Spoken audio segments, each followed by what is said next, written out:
राधे राधे दोस्तों।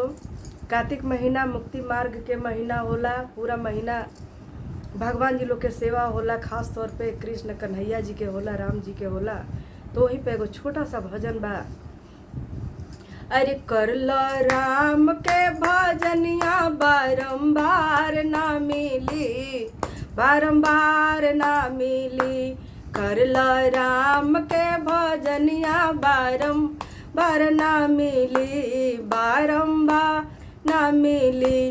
कर लो कृष्णा जी के भजनिया बारंबार ना मिली, बारंबार ना मिली। एक दिन आई है जमराज मरी है मुआली के मार, एक दिन आई है जमराज मरी है मुआली के मार। धरनिहार ना मिली, धरनिहार ना मिली। कर ला कृष्ण के भजनिया बार ना मिली, बारंबार ना मिली।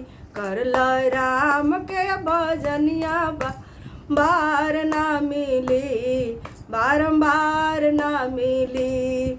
अरे जैसन करब तू काम वैसन मिल पार नाम, जैसन कैला तू काम वैसन मिल पारी नाम। भोगनी हार ना मिली, भोगनी हार ना मिली।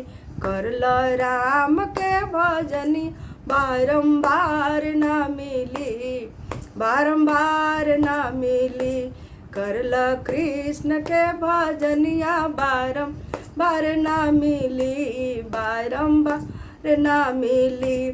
चढ़ते कार्तिक करो कल धाम कल, लास्ट में गंगा स्नान। चढ़ते कार्तिक करियो धाम, लास्ट में गंगा स्नान। थोड़ा ले ला तू नाम परिणाम अच्छा मिली, परिणाम अच्छा मिली।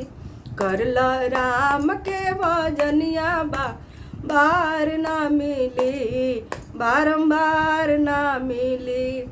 गीत अच्छा लगे तो लाइक सब्सक्राइब शेयर जरूर करें। हर हर महादेव।